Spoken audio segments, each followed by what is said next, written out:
In the previous movie, we created some finger controls to manage more complex compound motions.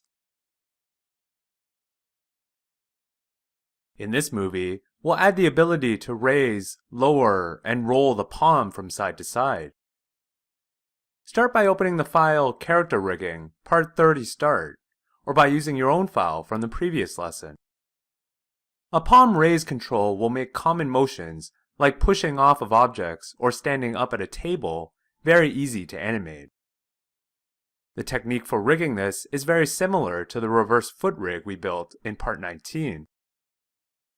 First of all, we need to connect the control palm to the result palm using the connection editor. Connect both the rotation and translation. Next, we'll create a trio of locators. Remember, for the foot, these represented the heel, ball, and toe, as well as inner and outer foot pivots. In this case, they'll represent the inside, outside, and middle pivots, so rename them appropriately.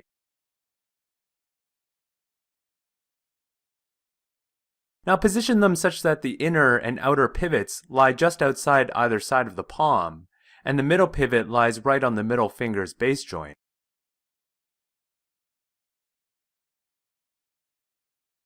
In the outliner, parent these locators in the following order: inner palm, outer palm, and middle palm.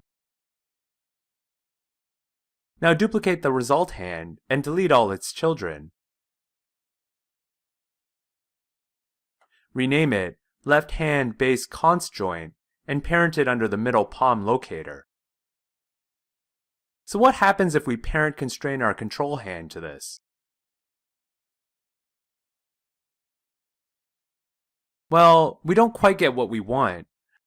While the locators do allow us to roll the palm, the fingers aren't staying planted in place during these rotations. From previous lessons, we know that to keep joints planted, we need to constrain them using IK handles. However, if we create an IK handle for each of the fingers, we'll completely ruin our existing controls.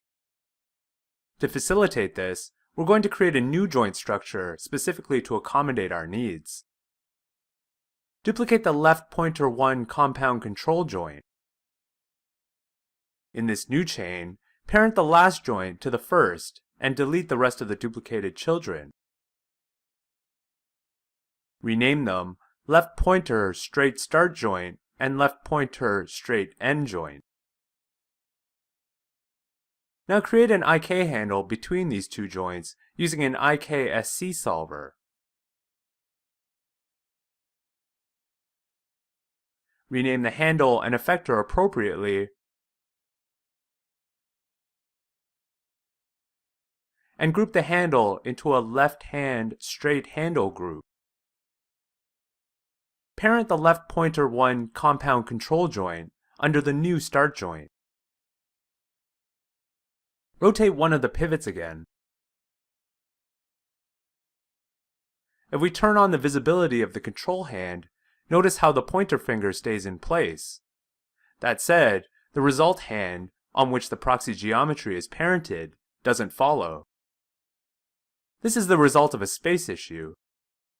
If we select the first pointer finger compound control joint, we can see the root of the problem. Even in this rotated state, it has no rotation values.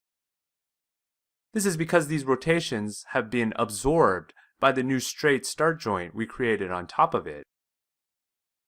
However, our result hand is missing this particular joint, meaning our control finger and result finger now exist in different spaces.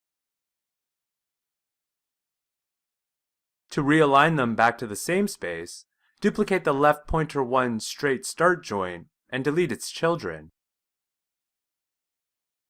Rename it left pointer straight joint and reparent it to the left pointer base result joint. Then parent the left pointer 1 orient joint under it. Using the connection editor, link its rotation to that of the left pointer straight start joint.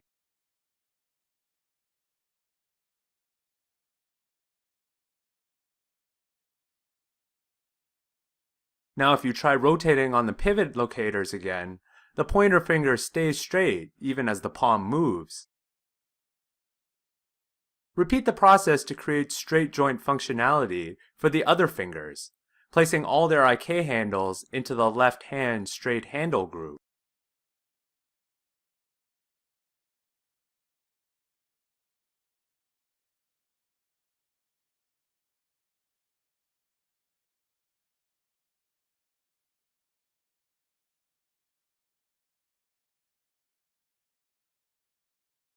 Once again, the thumb presents a somewhat special case.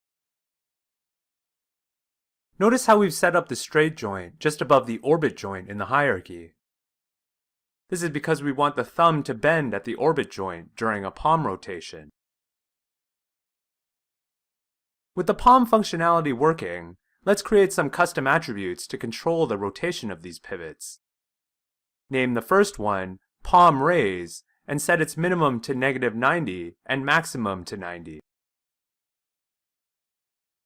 Open the set-driven key window and load the left hand control as the driver and middle palm loc as driven.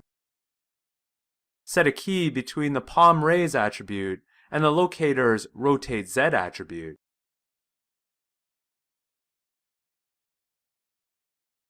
Now set Palm Raise to 90 and rotate the middle loc's Z-axis. Notice that a positive rotation actually bends the palm downward. However, since it would probably be more intuitive for a positive palm raise to be upward, we'll actually set the Rotate Z attribute to -90 and then set a key. Now swap the Palm Raise and Rotate Z values and set another key.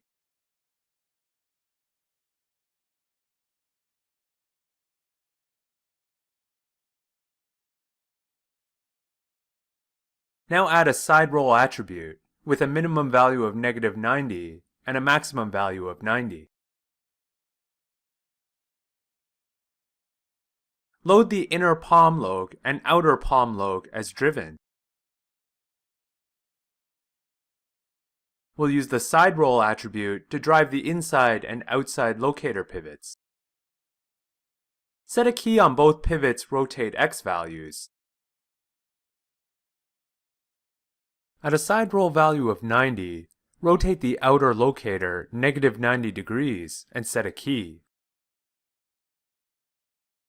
At a value of -90, rotate the inner locator 90 degrees and set another key. Now you can rotate the hand side to side using this one attribute.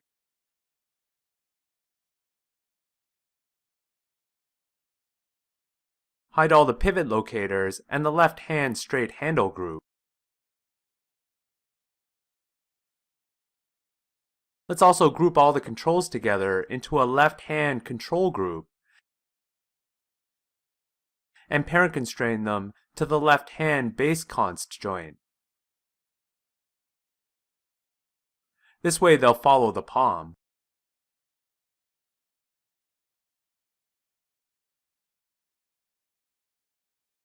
There's one final bit of cleanup we need to perform.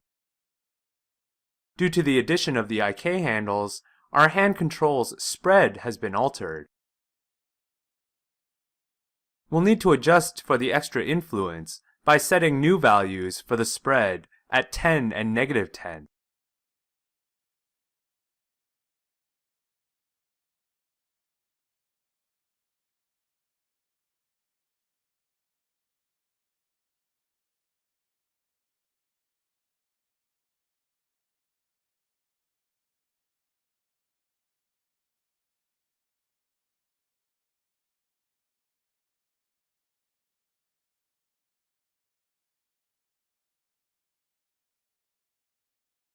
That does it for these custom hand attributes. Remember that this is not an exhaustive list.